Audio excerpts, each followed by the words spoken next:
Twelfth class बेटा, application of integration पढ़ते हैं एनसीईआरटी के अकॉर्डिंग, चैप्टर नंबर 8 है और काफ़ी इम्पोर्टेंट है। एनसीईआरटी का सबसे छोटा और वेटेज वाला टॉपिक है ना। तो बेटा एप्लीकेशन ऑफ इंटीग्रेशन में हम एरिया निकालना सीखेंगे ट्वेल्थ बेस पे। तो एरिया निकालने के लिए दो पार्ट बनते हैं आपके। फर्स्ट पार्ट तो ये बनता है आपको कि जो भी आपको कर्व दिया हो उस कर्व का आपको ग्राफ बनाना आना चाहिए। जो भी एल्जेब्रिक स्ट्रक्चर आपको दिया उसका ग्राफ बनाना चाहिए, है ना। और सेकंड इम्पॉर्टेंट है फिर इंटीग्रेशन, कि आपको इंटीग्रेशन के फार्मूले याद हो। तो होप्सो इंटीग्रेशन के आपको फार्मूले याद होंगे। तो ग्राफ वाला जो पोर्शन है इस पर काफ़ी बच्चे वीक होते हैं, तो ये मैं थोड़ा सा रिवाइज करा देता हूँ। मैं वही ग्राफ रिवाइज कराऊंगा जिनकी मुझे बहुत ज़्यादा ज़रूरत है। सबसे पहले जैसे बात करते हैं सर्कल की, तो अगर मैं सर्कल की बात करूं तो सर्कल की इक्वेशन x माइनस एच का स्क्वायर y माइनस के का स्क्वायर इक्वल टू आर का स्क्वायर, बड़ी यूजफुल है ये हमारे लिए। इसमें सेंटर होता है आपका एच के और रेडियस आर। ये भी मैं आपको बता रहा हूँ, जिसको ग्राफ बनाना नहीं आएगा तो ग्राफ को पूरे मन से समझना है ना, टाइम दे करके, पूरे अच्छे से वीडियो देख करके। ठीक है, ग्राफ आ गया तो आपने काफ़ी कुछ एप्लीकेशन ऑफ इंटीग्रेशन पे पकड़ बनाना शुरू कर दिया। ठीक है, तो ये जो सेंटर है ये एक्स एक्स और वाई एक्स बनाए मैंने। ये एच के जो सेंटर है आप ढूंढ लीजिए, वो आपको कहीं ना कहीं मिलेगा ही मिलेगा, वो तो कोऑर्डिनेट है, मिलेगा ही मिलेगा।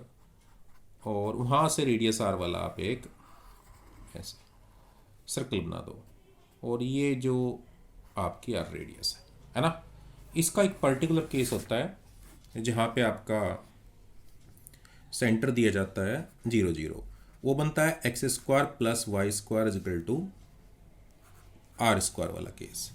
इसमें आपका सेंटर 0 0 और रेडियस आर, ये वाला। तो सेंटर 0 0 रेडियस आर वाला जो बनता है वो कुछ ऐसे बनता है, मैं ये एक्स एक्स ये वाई एक्स, ये सेंटर 0 0 और ये रेडियस आर, ऐसे कुछ। तो यहाँ के जो कोऑर्डिनेट बनेंगे वो आर कोमा 0 बनेंगे, ये आपका 0 0 है। थोड़ा सा सिमेट्री पे भी ध्यान देना कि जब आप कोई ड्रॉ कर रहे हो ग्राफ तो उसमें कितनी सिमेट्री है। देखो इसमें 1 2 3 4 चारों पार्ट सेम है, ये वाला ये वाला ये वाला ये वाला। अगर वो मेरे से कहता है कि सर्कल का एरिया निकालो तो मैं एक पार्ट का एरिया निकाल करके 4 से मल्टीप्लाई कर दूंगा। ठीक है बेटा, एग्जाम्पल लेते हैं, कोई जनरल एग्जाम्पल। जैसे मेरे पास हो x माइनस 2 का स्क्वायर प्लस वाई का स्क्वायर इक्वल टू 2 का स्क्वायर। तो आप कंपेयर करें x माइनस एच का स्क्वायर प्लस वाई का स्क्वायर इक्वल टू के का स्क्वायर से, है ना। तो h की वैल्यू 2, k की वैल्यू 0, ठीक है ना, और ये r का स्क्वायर, r की वैल्यू 2।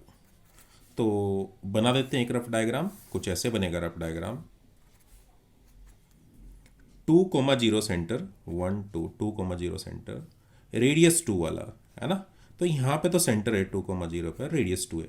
रेडियस 2 है तो मतलब इसको टच करके जाएगा 0 0 को, और इधर 4 तक जाएगा। तो कुछ ऐसे रफ डायग्राम बनेगा आपका, ये यहाँ पे आएगा 4 0। ठीक है, अगर इस सर्कल का निकालना हो तो आप कर सकते हैं यहाँ से यहाँ तक, ऊपर वाले पार्ट का निकाल लें इसका, और इसको 2 से मल्टीप्लाई कर लें। तो बेसिक से जो चीज़ें सर्कल से रिलेटेड थी मैंने आपको बता दी। अब सर्कल के बाद अगला टॉपिक आता है मेरा पैराबोला। ठीक है, पैराबोला की जो स्टैंडर्ड इक्वेशन है वो ये होती है y माइनस के, है ना, का square is equal to 4 of x minus H, ये होती है। पहचानने का तरीका, जितने भी पैराबोला होंगे आपके जनरली आपको एक वेरिएबल का स्क्वायर दूसरे की सिंगल पावर, या ऐसे भी हो सकता है कि y माइनस के का square minus 4 of A X minus H, या ऐसे भी हो सकता है कि x माइनस एच का square is equal to 4 of A Y minus K, या ऐसे भी हो सकता है कि x माइनस एच का square is equal to minus 4 of A Y minus K, ये भी हो सकता है ना। चलिए कुछ जनरल चीज़ें बताते हैं इसके बारे में आपको, और ग्राफ बनाना सिखाते हैं आपको इसका। सबसे पहले फर्स्ट, चलिए मैं टोटल 4 जगह डिवाइड कर लेता हूँ इसको। First, Y square is equal to 4ax, है ना। तो याद रखने का तरीका, वाई का स्क्वायर यानी वाई की निगेटिव भी पॉजिटिव भी दोनों वैल्यू लेगा, वाई के दोनों तरफ बनेगा ये, और एक्स के सामने पॉजिटिव है तो एक्स के पॉजिटिव में बनेगा, तो वाई के दोनों तरफ एक्स के पॉजिटिव में, तो ये वाला ऐसे बनेगा। वो तो आप ट्रिक से लगा करके याद रख सकते हो, ऐसे कुछ रफ डायग्राम है। यहाँ पे इसका फोकस a, 0 और इससे 90 डिग्री बनाने वाली है लाइन, यानी x = a, इसको बोलते हैं लेटस रेक्टम। लेटस रेक्टम तो ज़्यादा डिटेल में मत जाना, मुझे इतना ज़्यादा डिटेल में नहीं जाना है, वो तो 11th में था, बस आपको जनरल बनाना आना चाहिए। 0, 0 अगर वो कहता है इस पूरे का निकालो लेटस रेक्टम तक, तो आप ऊपर का निकाल करके 2 से मल्टीप्लाई कर देना, ठीक है बेटा। दूसरा y का स्क्वायर -4ax, तो y का स्क्वायर -4ax कुछ ऐसा बनेगा, ऐसे, ठीक है। तो यहाँ पे आपका -a, 0 फोकस, और ये लेटस रेक्टम, ये 0, 0 बन गया, है ना। आप देखिए y का स्क्वायर यानी y के ऊपर भी y के नीचे भी, और x के सामने पॉजिटिव साइन है तो x का पॉजिटिव लिया, y का स्क्वायर y के ऊपर भी y के नीचे भी, है ना, और x का निगेटिव लिया। नेक्स्ट अगला x का स्क्वायर = 4ay, तो x के दोनों साइड और y का पॉजिटिव, ये x हो गया, ये yx हो गया, x के दोनों साइड और y का पॉजिटिव ये होता है, इस टाइप का, है ना। यहाँ पे इसका फोकस 0, a और ये लेटस रेक्टम, ठीक है। यहाँ के कोऑर्डिनेट 0, 0, ठीक है बेटा। x का स्क्वायर = -4ay, x के दोनों साइड y का निगेटिव, तो ये x अक्स ये y अक्स, तो ये डाउनवर्ड वाला बनेगा आपका, यहाँ पे इसका फोकस बनेगा, ठीक है। हर बार मैं वर्टेक्स यहीं पे ले रहा हूँ, कुछ ऐसे भी हो सकता है कि वर्टेक्स यहाँ पे ना हो तो कैसे बनेगा। फॉर एग्जांपल ऐसे हो सकता है कि y का स्क्वायर = 4x - 2, है ना। तो जो पीछे मैंने फार्मूले बनाए थे ना, बताए थे आपको अभी, उससे कंपेयर करना। कंपेयर किया तो k की वैल्यू 0 आई और h की वैल्यू 2 आई, तो 2, 0 से इसका वर्टेक्स बनेगा, तो 2, 0 ढूंढ लो आप भाई, ये 1 ये 2, 0 यहाँ, y की दोनों साइड x का पॉजिटिव, तो y की दोनों साइड x का पॉजिटिव मतलब y x पे ऊपर भी नीचे भी और x का पॉजिटिव, तो ये बन गया आपका रफ इस तरीके से, है ना। ऊपर जितने भी मैंने आपको चारों बनवाए हैं, चारों में वर्टेक्स मेरा इन चारों में देखिए 0, 0 ही था, क्योंकि आप मेन इक्वेशन जो मैंने पिछले पेज में बताई थी y - k का स्क्वायर = 4 से कंपेयर भी करें तो भी ऐसे ही बन रहा है ना। तो वर्टेक्स ढूंढने के लिए आपको थोड़ा सा कंपेयर करना पड़ेगा उनसे, है ना। अब इसके बाद आता है बेटा अगले टॉपिक मेरा एलिप्स का। तो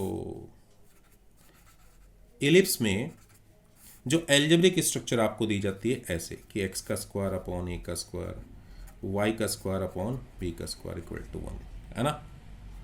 a जहाँ पे b से बड़ा है, फर्स्ट केस ये ले लेते हैं, यानी x के नीचे x स्क्वायर के नीचे बड़ा नंबर, y स्क्वायर के नीचे छोटा। फिर दोबारा रिपीट कर रहा हूँ, ध्यान से सुनो कान खोल करके, x स्क्वायर के नीचे बड़ा, y स्क्वायर के नीचे छोटा, तो x अक्ष पे बड़ा और y अक्ष पे छोटा। एक रफ डायग्राम आप बना दोगे ऐसे कुछ, x अक्ष पे बड़ा, y अक्ष पे छोटा, ये वर्टेक्स हैं a, 0, ये -a, 0, ये सेंटर 0, 0, ये 0, b माइनर x पे 0, -b, ये x एक्सिस, ये y एक्सिस, है ना। और इसका जो दूसरा केस बन सकता है, वो दूसरा केस भी मैं आपको समझा देता हूँ। ये बन सकता है कि x का स्क्वायर अपॉन b का स्क्वायर, y का स्क्वायर अपॉन a का स्क्वायर = 1, है ना। यहाँ पे भी मैं a से को बड़ा ही ले रहा हूँ, यानी y स्क्वायर के नीचे मैंने बड़ा नंबर लिखा है, y स्क्वायर के नीचे बड़ा नंबर लिखा है ना, तो y x पे बनेगा ये, तो y x पे बड़ा ऐसे और x x पे छोटा, कुछ ऐसे, है ना। ठीक है, थोड़ा सा मैंने गंदा ही बनाया है, ये 0a 0 -a, ये b0 और ये -b0, ठीक है। अगर आपको इसका एरिया निकालने के लिए बोलता है, देखो इसका तो 1 2 3 4 4 इक्वल पार्ट में डिवाइड है, सिमेट्री है, तो आप क्या करेंगे, एक पार्ट का निकाल करके इसका और इस वाले का जिसको मैंने शेड कर दिया 4 से मल्टीप्लाई, ऐसे ही इसमें भी कर सकते हैं आप, ठीक है। तो मैंने आपको बताया सर्कल, पैराबोला, एलिप्स। हाइपरबोला का तो खैर 12th क्लास में नहीं है, है ना। आगे बढ़ते हैं, y minus K equal to mod of x minus H, modulus function या एब्सोल्यूट वैल्यू फंक्शन बोलते हैं इसको, है ना। तो ऐसा कुछ बनाओगे आप, पहले आप एच के ढूंढोगे, एग्जाम्पल के लिए एच के यहाँ पे आया, और यहाँ से वी शेप अपवर्ड ऊपर की तरफ ये बना दोगे, ठीक है, क्लियर। ये है आपका H comma K example.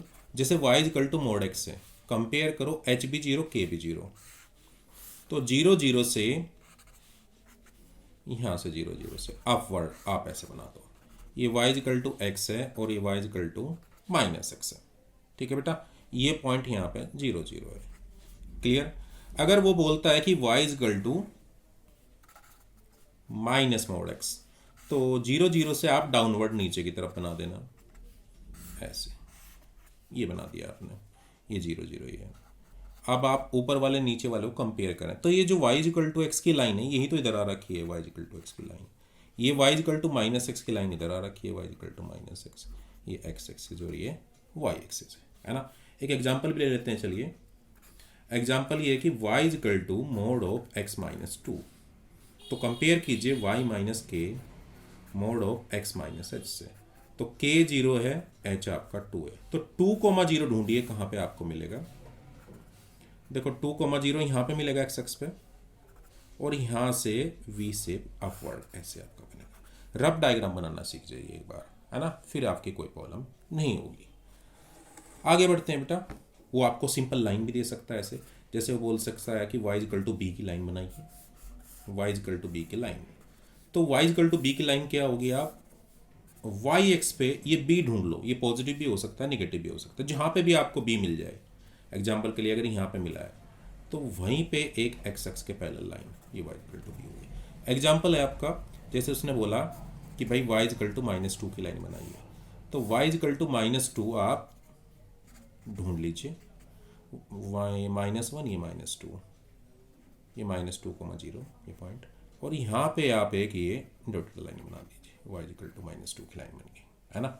Dotted क्या डार्क बना देनी, y equal to minus two की लाइन, ठीक है। ऐसे वो x वाली बोल सकता है x इक्वल टू ए, तो x इक्वल टू ए आपको ढूंढना पड़ेगा जहाँ पे आपका x इक्वल टू ए होगा, तो मैं x इक्वल टू ए ढूंढ लेता हूँ, x इक्वल टू ए, ये x एक्सिस ये y एक्सिस, यहाँ पे अगर a है तो यहीं पे y एक्स के पैरेलल एक लाइन, ये x इक्वल टू एक लाइन है।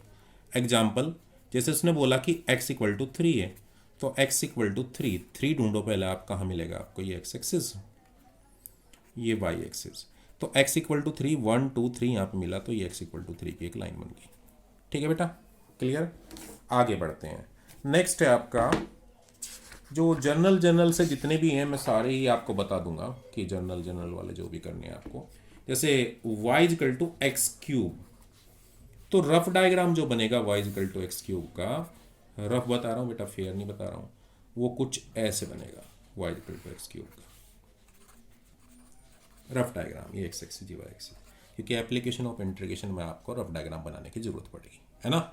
और वो अगर इस पार्ट का एरिया निकालने के लिए बोल दें, यहाँ से ये वाला इतना, तो वाई एक्स के नीचे है, और वाई एक्स के नीचे जब भी आप एरिया निकालोगे ये वाला इतना, तो आंसर आपका नेगेटिव आएगा, इसलिए एरिया निकालने से पहले ही आप मोड लगा लेना। अब वो क्यों करना है ऐसा, वो थोड़ा आगे बढ़ते हैं, मैं आपको बताता हूँ। देखो y इक्वल टू एक्स का स्क्वायर हो, एक्स की पावर 4 हो, एक्स की पावर 6 हो, एक्स की पावर 8 हो, मतलब कोई भी वन पावर हो, तो रफ डायग्राम आपको एक ही बनाना है, y equal to X square वाला है। फेयर में डिफरेंस होता है, मैं सच बता रहा हूँ, बहुत सारा होता है, बट क्योंकि एरिया निकालना सीखना है, सिर्फ आपको रफ ही याद रखना है ना। और y equal to X mod X, इसके लिए भी आप y equal to X cube वाला ही ड्रॉ कर देना, सेम ये वाला है, एक्स एक्सिस ये y एक्सिस, है ना। दो साइन एक्स और कोस एक्स, तो F X equal to sine X, तो ये बड़ा ही पॉपुलर है, शायद सबको याद भी होगा। तो F X equal to sine X के लिए आप कुछ ऐसे बनाना, ये एक्स एक्सिस ये वाई एक्सिस, तो ये जीरो, ये यहाँ पे पाई बाई टू, ये 90 degree pi, 3 pi by two, 2 पाई। ऐसे ही यहाँ पे -π/2 -π, है ना। और साइन की रेंज मुझे पता है कि साइन के आंसर जो है वो -1 to 1 के बीच में ही होते हैं। इससे न तो 1 से ज़्यादा होगा ना -1 से कम होगा। 90 पे 1 होता है ना, ऊपर चला गया। 180 पे 0 होता है। 3π/2 पे -1 होता है, ही नीचे आ गया। ऐसे इधर की साइड आप बना सकते हो, है ना। ये बनाना है आपको। अब वो बोलता है कि इस पार्ट का और इस पार्ट का एरिया निकालो, तो दोनों सेम ही। एक पार्ट का निकाल कर 2 से मल्टीप्लाई कर दो, ऊपर वाले का निकाल करके, है ना। तो y equal to cos x, y equal to cos x का सीखते हैं। तो y equal to cos x का बनेगा आपका ये x एक्सिस, ये y एक्सिस, ये 0 π/2 पाई 3π/2 2π, ये 1 ये -1, है ना। यहाँ पे माइनस का π/2, यहाँ पे माइनस का पाई, माइनस का 3π/2 माइनस का 2π। तो 0 पे 1 होता है भाई, ये कुछ ऐसे बन गया। 90 पे 0 -1, ये आप y equal to cos x का बन गया। तो इसको भी आप याद रखना। तो जितने मैंने आपको ये बेसिक से बताए, ये सारी चीज़ें आप याद रखना। कुछ इंट्रीगेशन के फार्मूले यूज होते हैं, है ना। तो जनरली एक तो ये यूज बड़ा होगा आपका कि x की पावर n का क्या होता है, n+1/n+1 + c, और n नॉट इक्वल टू -1 नहीं होना चाहिए, क्योंकि अगर x की वैल्यू -1 होगी ना तो 1/x हो जाता है, और 1/x हमें पता है कि log x का होता है। और दूसरा जो बहुत ही ज़्यादा यूज होगा, लाइक 60% क्वेश्चन तो इसी से ही होने हैं जो ये अभी बता रहा हूँ। √a² - x² a² - x² + a²/2 sin inverse x/a + c, इससा होगा। ठीक है बेटा, चलिए अब शुरू करते हैं। तो एग्जाम्पल के लिए आपको कुछ ऐसा ग्राफ कोई दिया है, ठीक है। यहाँ से स्टार्ट हुआ इस पॉइंट से, और इस पर ख़त्म ऐसे कुछ। इसका a से b तक ये जो x अक्ष a से b, ये वाला एरिया निकालना है। तो ये एरिया निकालने का बेसिक पहले देखो बेटा, हम छोटे छोटे रेक्टेंगल बना लेते हैं। एक छोटा सा रेक्टेंगल बनाया है यहाँ से यहाँ तक। तो यहाँ से यहाँ तक की जो डिफरेंस है इसको लिया dx, डिफरेंस ऑफ x। ये इतना छोटा होता है कि मैं प्लॉट भी नहीं कर सकता इसको, बट आपको समझाने के लिए प्लॉट करना पड़ेगा। और ये जो इसकी हाइट है, ये y है, यहाँ से यहाँ तक ये रेक्टेंगल बना लिया। अब बच्चे बोलेंगे सर यहाँ से तो नहीं है रेक्टेंगल ये, तो बेटा वहाँ से हम इतना ज़्यादा छोटा लेते हैं कि आपने लिमिट ऑफ सम में पढ़ा होगा, है ना, कि लिमिट h टेंडिंग टू 0, कि वो 0 नहीं होता बट 0 के सबसे ज़्यादा नज़दीक होता है ना। ये लेते हैं हम। तो इसका एरिया आपने निकाला, इसका एरिया निकला आपका भाई, ये ब्रेड्थ है, ये लेंथ है, y × dx, ये निकला, है ना। अब ऐसे छोटे छोटे बहुत सारे कट कर लेते हैं, है ना। और कहाँ से कहाँ तक कट किए हैं, a से b तक। तो इंटीग्रेशन ऑफ a से b तक, ये आपका एरिया निकल गया। अब ये y, ये लिमिट x की, ये भी x की, और dx करना है। तो y का dx के साथ कैसे करें, तो y की वैल्यू यहाँ से पुट कर दोगे। आपको कोई ना कोई तो कर्व दिया ही होगा ना, तो y की वैल्यू यहाँ से क्या हो जाएगी आपकी, fx dx पुट हो जाएगी, है ना। सिमिलरली ठीक इसी तरीके से अगर आपको ऐसे कोई yx के साथ दिया हो, यहाँ से यहाँ तक ऐसे, ये c दिया है, d दिया है, तो आप ये वाली स्ट्रिप काट लोगे। आप डिफरेंस ऑफ y लोगे और ये x डिस्टेंस होगी इसका। तो अब एरिया बनेगा आपका c से d x × dy, और ये आपको अगर कर्व दिया है y = fx, है ना। तो यहाँ से आप x की वैल्यू निकालोगे, x की वैल्यू निकालोगे तो ये बन गया c से d, x की यहाँ से वैल्यू निकाली तो f inverse y × dy। Inverse से मत डरना, मतलब सिंप्लीफाई करके आपको y की फॉर्मेट में करके रहना है ना।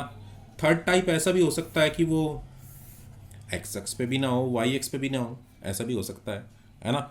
ऐसे कुछ हो इस टाइप का कि इसका एरिया बताओ यहाँ से a से b तक, जो ऊपर मैंने बनाया उसका। तो इसको करने के लिए आपको इसमें 2 क्वेश्चन सॉल्व करने पड़ेंगे। पहले आपको a से b, ये f1 कर्व ले लिया, फिर f2 ले लिया। पहले आपको a से b f1 कर्व को इंटीग्रेट करना पड़ेगा। ऐसे ए से B f1 into D x. ऐसा करने से ये पूरा निकल जाएगा, f1 के नीचे और एक्स एक्स को टच करता हुआ। बट इसमें तो कुछ फालतू आ गया, तो फालतू क्या आया, ये वाला आया। तो इसको आप माइनस कर दोगे ए से बी। अरे इंटीग्रेट किसको करना पड़ेगा, f2 का, क्योंकि f2 के नीचे नीचे करना है। ये बन गया आपका रिक्वायर्ड एरिया, है ना। और ये बहुत सारी चीज़ें हो सकता है, अभी थोड़ा कम समझ में आ रही हो। जैसे जैसे क्लास में आगे बढ़ेंगे ना, तो मैं आपको इस पर कुछ क्वेश्चन प्रैक्टिस करवाऊंगा 10-20, तो अच्छे से बिल्कुल 100% समझ में आएगा, है ना। तो एक्सरसाइज ओपन कर लीजिए आप अपनी एनसीईआरटी से। 12 बोल रहा हूँ, ये तो 12 तो नहीं है चैप्टर, ये तो साथ 8 है ना। चलिए मैं अपनी तरफ से कोई एग्जाम्पल बना लेता हूँ एक समझाने के लिए आपको। तो एग्जाम्पल है आपका, फर्स्ट क्वेश्चन भी कुछ इसी तरीके का ही है। X square equal to 4y, ये तो पैराबोला है। तो x square equal to 4y, आप एक्स के दोनों साइड y का पॉजिटिव एक ड्रॉ कर लो। एक्स के दोनों साइड y का पॉजिटिव ये ड्रॉ कर लिया मैंने, है ना। और y equal to 2y equal to 4, यहाँ पे 4 ले लो। और साथ में y एक्सिस, इन सब से मिलाकर के जो एरिया बन रहा है उसको निकालना है। तो y इक्वल टू 2 मैंने सिखाया आज ये आपको, y इक्वल टू 2 ये लाइन बनेगी, y इक्वल टू 4 ये वाली लाइन बनेगी, ठीक है। और y एक्सिस है ना, साथ में फर्स्ट क्वाड्रेंट भी लिख देता हूं वरना कंफ्यूजन होगा। y एक्सिस, ठीक है, y equal to 2, y equal to 4, curve और फर्स्ट क्वाड्रेंट, इन सब की कंडीशन तो ये वाला कर्व पूरा कर रहा है, ये वाला, है ना। तो यहाँ के जो कोऑर्डिनेट हैं वो है 2, 0, 2। यहाँ के जो कोऑर्डिनेट हैं 0, 4, ठीक है ना। तो रिक्वायर्ड एरिया या शेडेड पोर्शन हुआ आपका, आपको 2 से शुरू करना है, 4 तक जाना है, 2 से 4। और क्योंकि स्ट्रिप जो कटेगी वो ये कटेगी, यानी वाई एक्स को टच कर रहा है, तो डी वाई ये आपका, है ना। यहाँ पे जो वैल्यू आएगी कर्व से वो y की फॉर्मेट में आएगी, y की फॉर्मेट में आएगी। तो यहाँ से x की वैल्यू फाइंड कर लो आप। तो यहाँ से मैंने x की वैल्यू फाइंड करी, x की वैल्यू बनी यहाँ पे 2√y, 2 और √y ये बनी। अब मैं 2 बाहर ले लेता हूँ, y की पावर हाफ का किया तो 1/2 + 1/1/2 + 1। इंटीग्रेशन तो ए वाई में टफ नहीं आएगा, ईजी होता है, ये बन गया। तो 2, ये 3/2 है तो 2/3, y की पावर 3/2, 2 to 4, तो 4/3 ये बना 4 की पावर 3/2 - 2 की पावर 3/2। तो सिंप्लीफाई कर लेते हैं, 4 की पावर 3